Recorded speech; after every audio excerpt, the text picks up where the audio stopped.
আসসালামু আলাইকুম, welcome back to my channel রান্নার সন্ধানে। আমি আজকে আপনাদেরকে তেল ছাড়া কাঁচা আমের লাড্ডু আচার তৈরি করে দেখাবো। এই লাড্ডু আচার খেতে কত যে টেস্টি বলে বোঝানো যাবে না।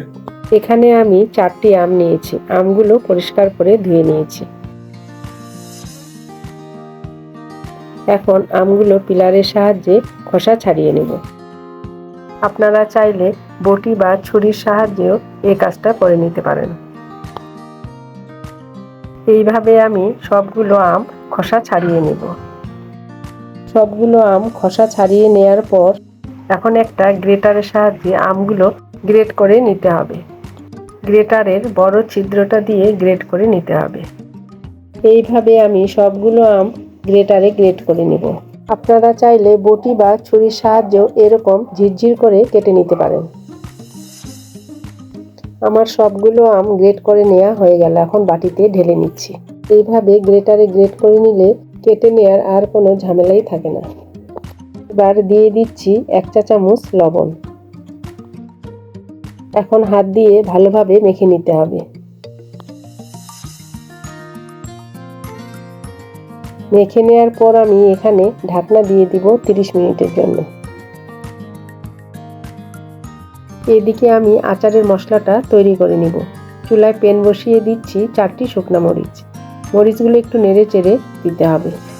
চুলার আঁচ লোতে রেখে মশলাটা ভেজে নিতে হবে। এবার দিচ্ছি 1 চা চামচ পাঁচফোড়ন।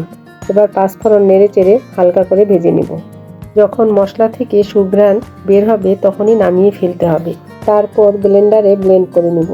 মশলাটা ঠিক এরকম একটু দানা দানা থাকবে।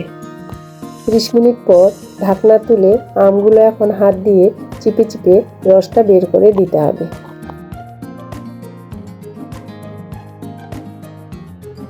ঠিক এভাবে চিপে নিতে হবে।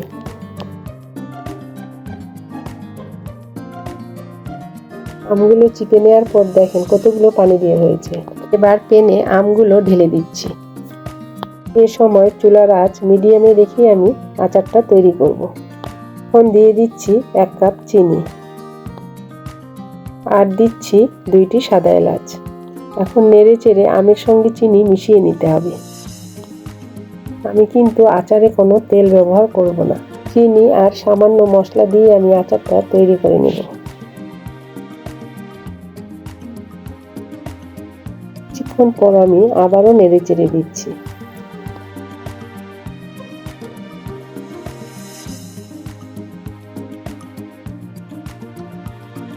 চিনি খুব ভালোভাবে গলে গিয়েছে। এখন এর মধ্যে দিয়ে দিচ্ছি 1/2 চা চামচের একটু কম মরিচের গুঁড়া আর দিচ্ছি সামান্য একটু হলুদের গুঁড়া। তাহলে আচারে সুন্দর একটা কালার আসবে। এখন নেড়ে চেড়ে মিশিয়ে নিচ্ছি।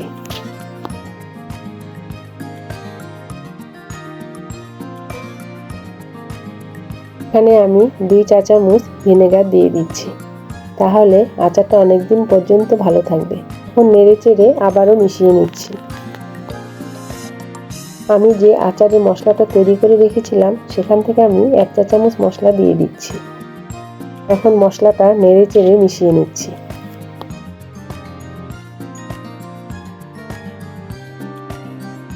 এখন ঢাকনা দিয়ে দেব। কিছুক্ষণ পর ঢাকনা তুলে নেড়ে চেড়ে দিতে হবে। আমগুলো পুরোপুরি সিদ্ধ হয়ে গেছে। এখন অনবরত নাড়তে থাকতে হবে। এবার 1/2 চা চামচ বিট লবণ দিয়ে দিচ্ছি আর বাকি মশলাটাও এখানে দিয়ে দিচ্ছি। এবার নেড়ে চেড়ে মিশিয়ে নিচ্ছি। এইভাবে কাঁচা আমের লাড্ডু আচার আপনারা একবার বাড়িতে তৈরি করে দেখুন, খেতে কতটা টেস্টি। আচারটা অনবরত নাড়তে থাকতে হবে। যতক্ষণ পর্যন্ত আচারটা একদম আঠালো না হবে ততক্ষণ পর্যন্তই নাড়তে থাকতে হবে। আচারটা দেখেন কত সুন্দরভাবে উঠে আসছে এবং আঠালো হয়ে গেছে। আমার আচারটা একেবারেই রেডি। এখন চুলা থেকে নামিয়ে অন্য পাত্রে ঢেলে ঠান্ডা হতে দেব। এভাবে চামচ দিয়ে একটু নেড়ে চেড়ে দিলেই সহজেই ঠান্ডা হয়ে যাবে।